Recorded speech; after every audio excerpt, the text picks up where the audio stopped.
정월대보름, 이 음식을 꼭 먹어라 그러면 1년 내내 모든 애군이 사라진다. 혹시 이런 경험이 있으신가요? 새해가 밝아오면 마음 한켠에서 알 수 없는 기대감과 함께 동시에 막연한 두려움이 함께 올라오는 느낌. 올 한 해는 제발 건강하게, 가족들 탈 없이, 돈도 조금 더 여유롭게 살 수 있으면 좋겠다는 간절한 소망. 그러면서도 과연 올해는 달라질까 하는 불안한 마음이 교차하는 그 순간들. 아마 이 방송을 듣고 계신 분들 중에서 단 한 분도 그 마음에서 완전히 자유로우신 분은 없을 것입니다. 우리 조상님들도 똑같았습니다. 수천 년 전 논밭에서 땀 흘리며 하루하루를 살아가던 그 시절의 사람들도 새해가 되면 하늘을 올려다보며 간절히 빌었습니다. 풍년이 들게 해주십시오. 가족이 병에 걸리지 않게 해주십시오. 이 겨울을 무사히 넘기게 해주십시오. 그 간절함이 오랜 시간을 거쳐 하나의 문화가 되었고, 하나의 의례가 되었고, 마침내 우리의 삶 속 깊이 뿌리내린 전통이 되었습니다. 정월대보름, 음력정월, 즉 한 해의 첫 번째 달의 보름날, 가장 크고 밝은 달이 하늘에 떠오르는 그날. 우리 조상님들은 이날을 그냥 지나치지 않았습니다. 이날 무엇을 먹고 무엇을 하고 어떤 마음가짐으로 하루를 보내느냐에 따라 1년의 기운이 달라진다고 굳게 믿었습니다. 어떤 분들은 이렇게 말씀하실 수도 있습니다. 그게 다 미신 아닌가요? 음식 몇 가지 먹는다고 애군이 사라진다는 게 말이 됩니까? 하지만 오늘 이 방송을 끝까지 들으시고 나면 생각이 조금 달라지실 겁니다. 왜냐하면 정월대보름의 모든 풍습에는 놀랍도록 정교한 과학이 숨어 있고 깊은 심리학이 담겨 있으며 수천 년의 지혜가 압축되어 있기 때문입니다. 지금부터 저와 함께 그 이야기 속으로 걸어 들어가 보시겠습니까?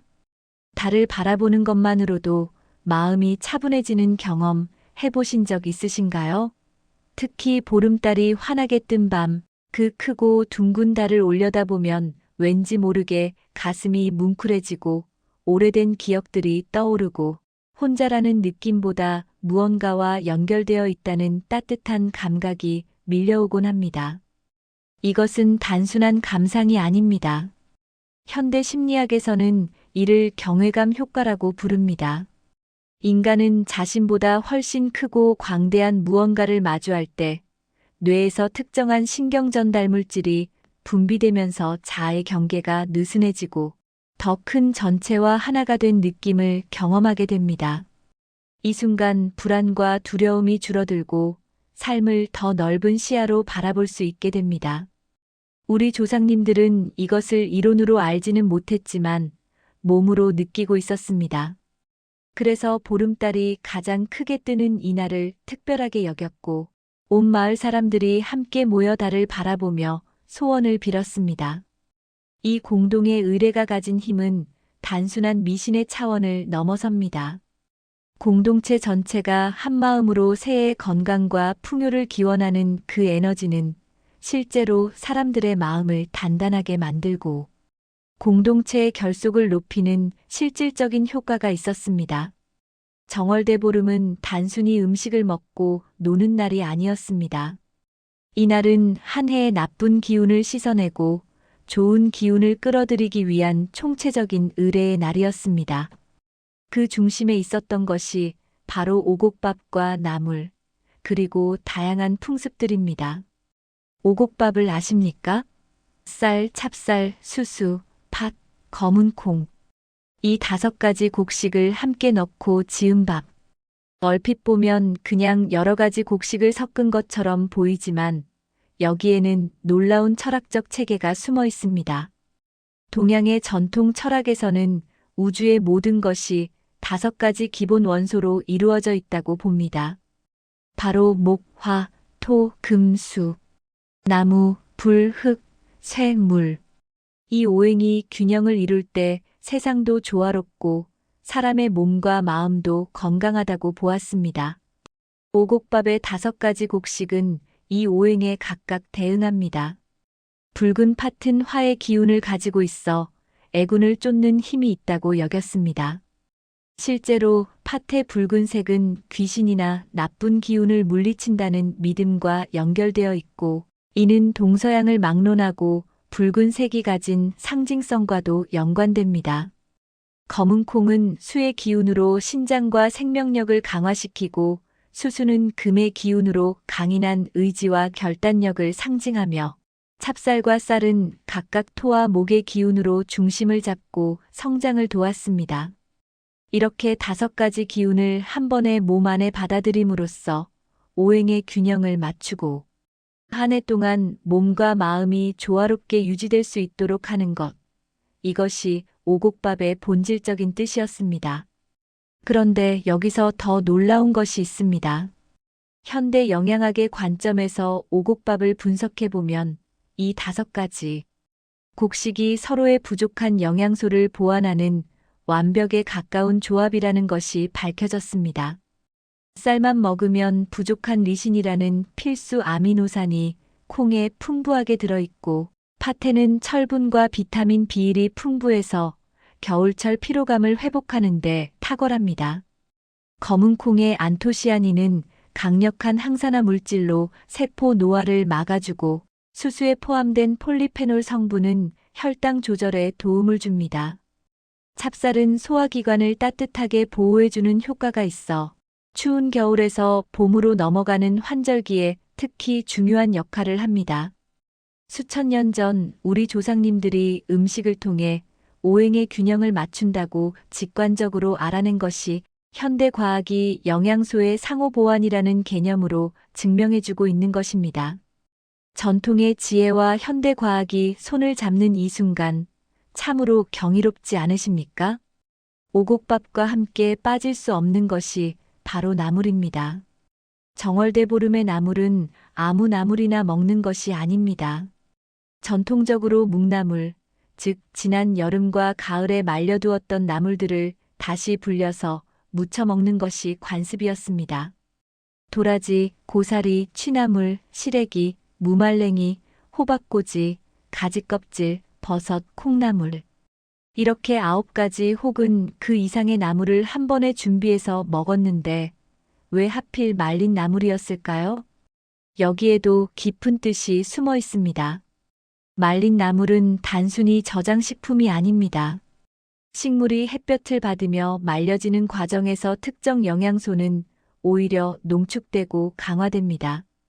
예를 들어 시래기, 즉 무청을 말리면 생것보다 칼슘 함량이 수십 배 높아지고, 고사리를 건조하면 섬유질과 미네랄이 응축됩니다. 취나물을 말리면 여름의 햇볕 에너지가 그 안에 그대로 농축되어 겨울을 지나 봄을 맞이하는 몸에 태양의 기운을 전달해주는 것과 같은 효과를 냅니다. 우리 조상님들은 이를 지난 계절의 기운을 현재의 몸에 받아들이는 것이라고 표현했습니다. 여름에 태양을 가득 받은 채소들을 가을에 말려두었다가 겨우내 어두운 날들을 보내고, 봄의 문턱에서 먹으면 몸 안에 잃어버렸던 햇볕의 기운이 다시 돌아온다는 믿음이었습니다. 이것을 현대 심리학으로 풀어보면 더욱 흥미롭습니다. 겨울에는 일조량이 감소하면서 세로토닌 분비가 줄어들고, 많은 사람들이 계절성 우울증이나 무기력감을 경험합니다.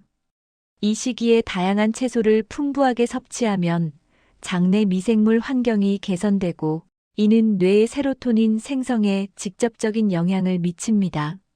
나물 한 접시가 단순한 반찬이 아니라 겨울의 우울함을 이겨내는 실질적인 처방이었던 것입니다. 또한 9가지 나물을 준비하는 행위 자체에 주목해야 합니다. 각각의 나물을 정성스럽게 불리고 다듬고 양념해서 무치는 그 과정은 명상과 같은 효과를 가져옵니다.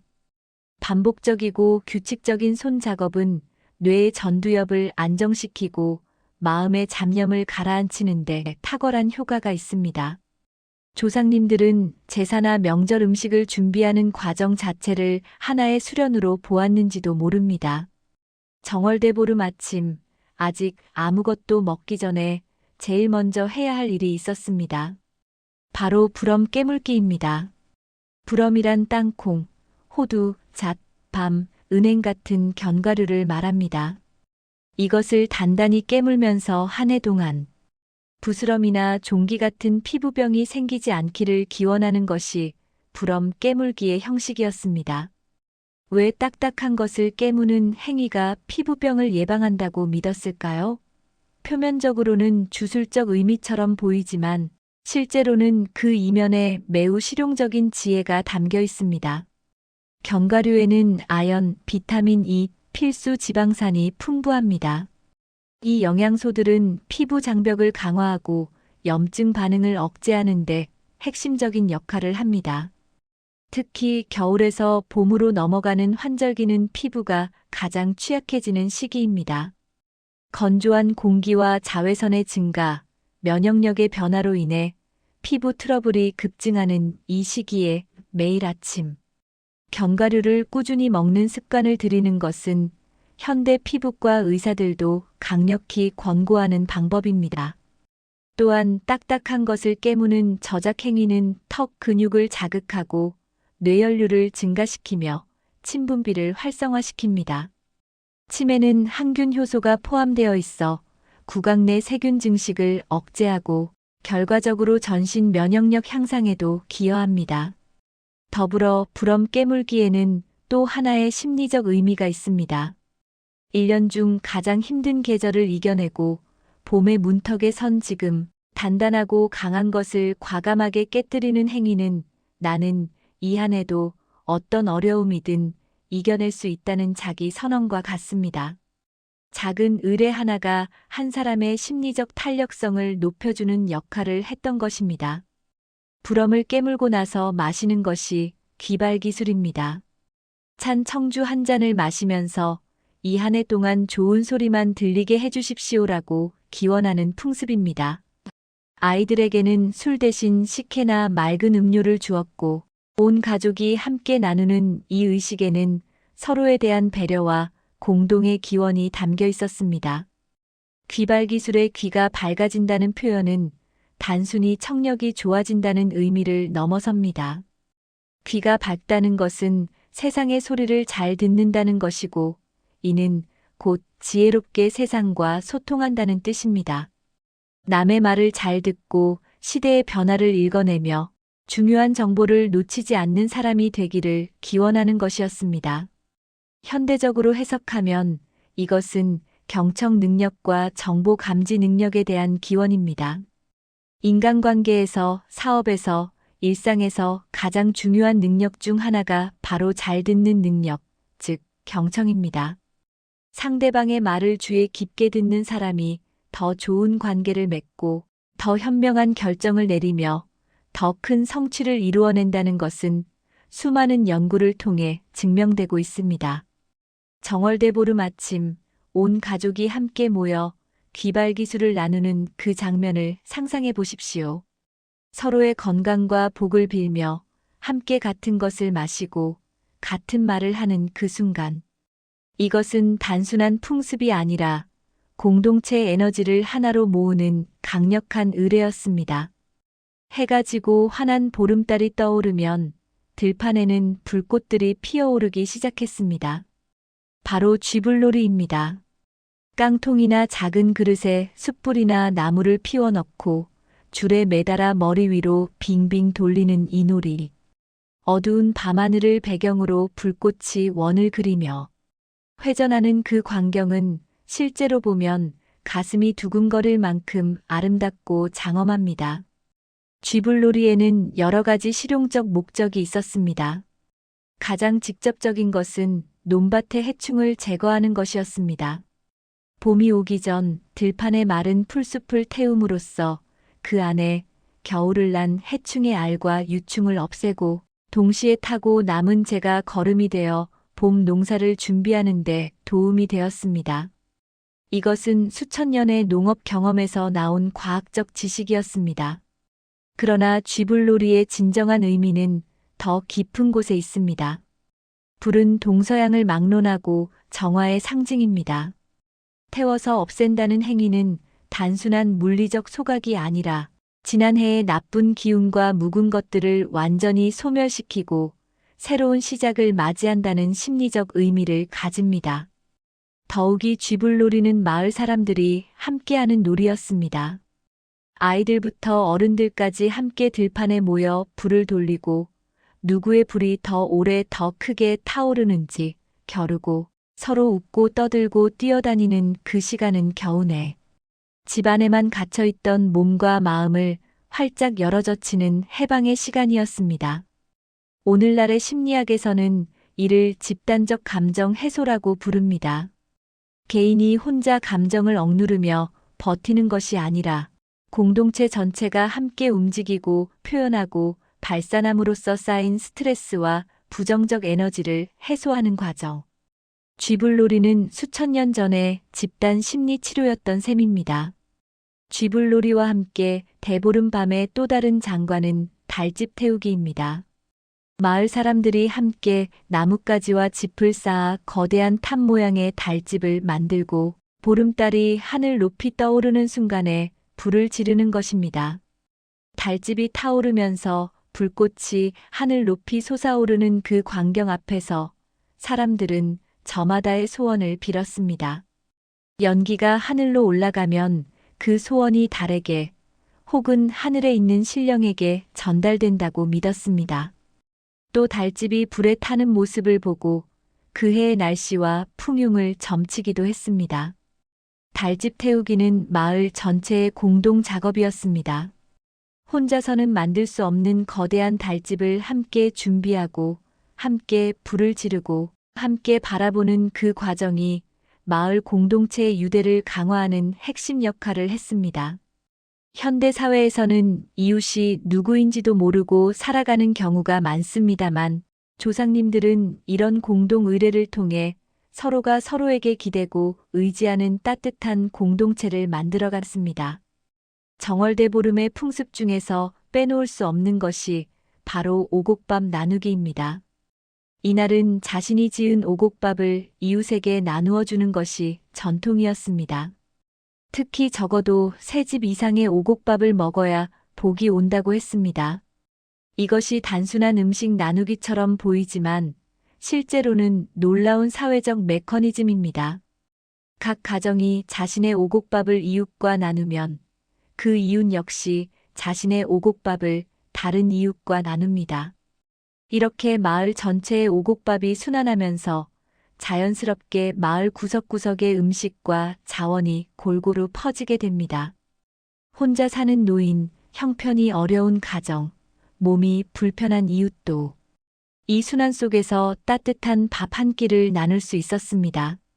또한 3집 이상의 오곡밥을 먹어야 복이 온다는 믿음은 사람들이 자연스럽게 이웃집을 방문하게 만드는 동기가 되었습니다.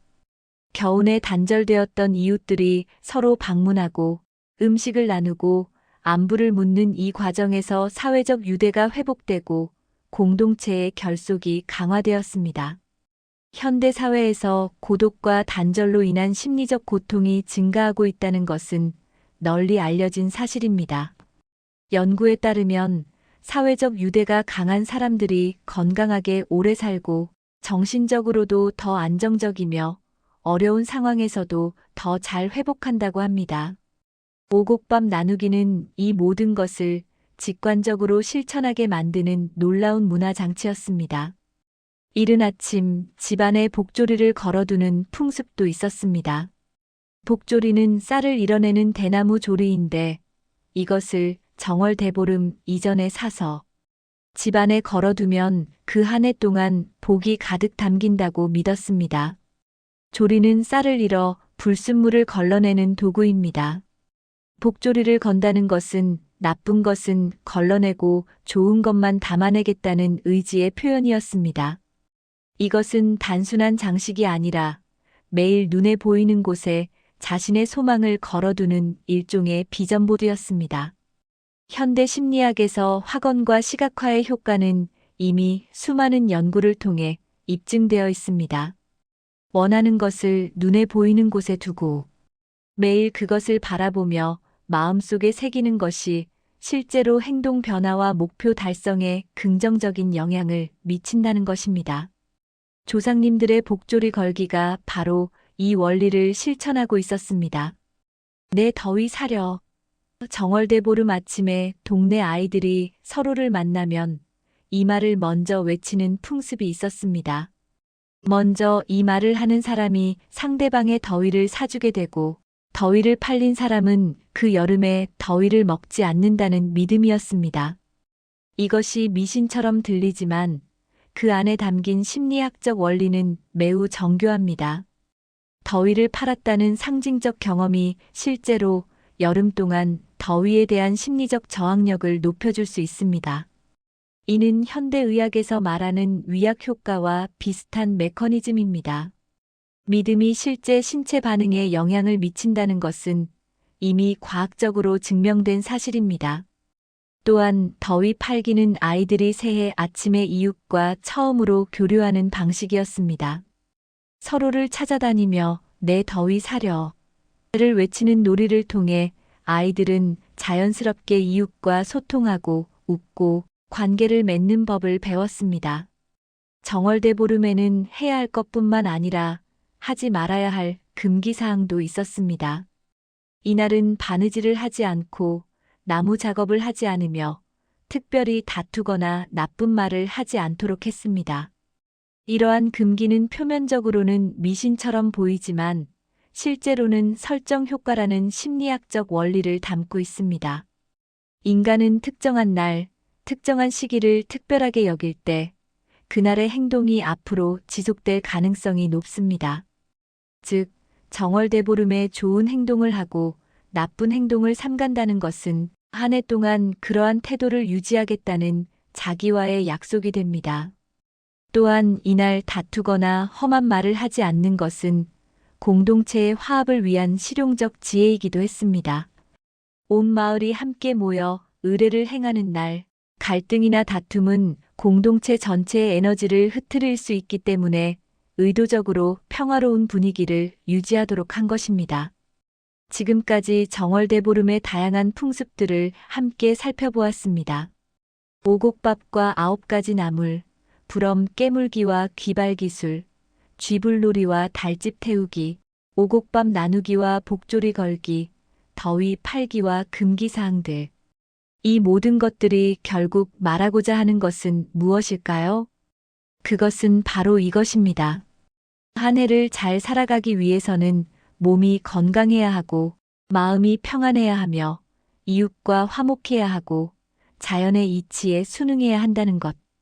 그리고 이 모든 것은 혼자서는 이룰 수 없으며 공동체와 함께할 때 비로소 가능하다는 것.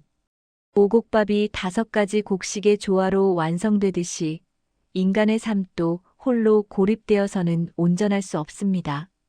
각각의 곡식이 서로 부족한 것을 채워주듯이 우리도 서로를 채워주며 살아가야 합니다.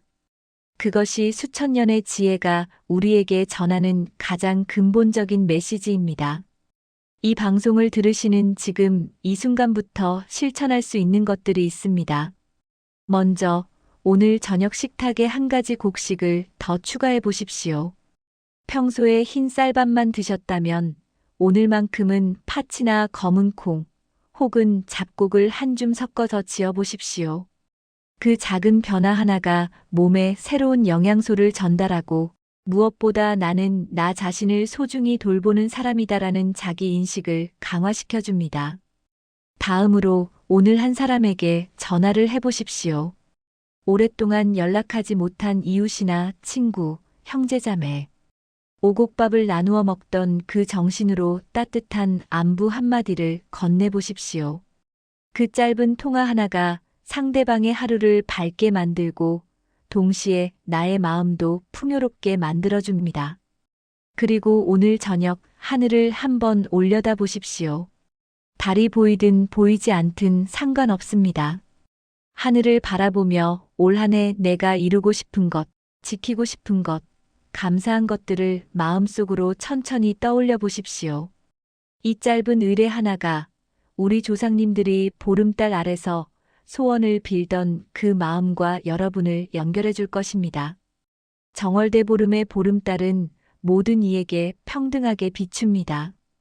부자에게도 가난한 이에게도 건강한 이에게도 몸이 불편한 이에게도 행복한 이에게도 슬픔에 잠긴 이에게도 그 크고 환한 달빛 아래서 우리는 모두 똑같이 이 땅에 발을 딛고 살아가는 사람들입니다. 우리 조상님들이 수천 년 동안 이날을 특별하게 여기고 정성을 다해 음식을 준비하고 이웃과 나누고 함께 불꽃을 피워 올린 것은 단순한 미신이나 관습이 아니었습니다. 그것은 삶을 아름답게 살아가는 방법에 대한 수천 년의 집단지성이 만들어낸 지혜의 결정이었습니다. 여러분의 올 한 해가 오곡밥처럼 다채롭고 풍요롭기를 바랍니다. 9가지 나물처럼 각자의 자리에서 고유한 향기를 내뿜기를 바랍니다. 쥐불놀이의 불꽃처럼 힘차고 생동감 넘치기를 바랍니다. 그리고 무엇보다 오곡밥을 나누던 그 마음처럼 주변의 소중한 사람들과 따뜻함을 나누는 한 해가 되시기를 진심으로 기원합니다.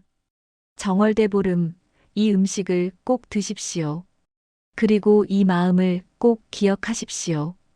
그러면 1년 내내 모든 애군이 사라지고 복이 가득한 한 해가 펼쳐질 것입니다.